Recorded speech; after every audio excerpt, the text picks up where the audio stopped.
Female, 5 feet 4 inches tall, brown hair, hazel eyes. Ms. Walker was last seen wearing a white t-shirt and gray pajama pants. She has a birthmark under one eye. The child and mother were last seen at 7 p.m. Central Daylight Time on Sunday, October 2nd, 2016 in Hammond. And is believed to be in extreme danger. Hammond, Indiana is 23 miles south of Chicago.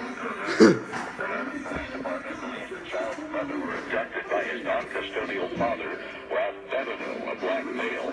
Suspect vehicle is believed to be a gold Chevy Trailblazer or similar type SUV.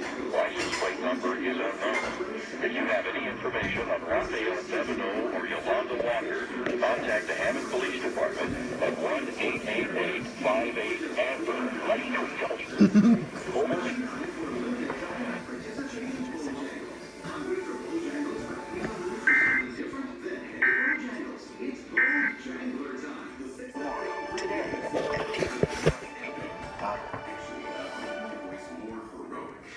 You are watching PBS 39 Kids, WFWI.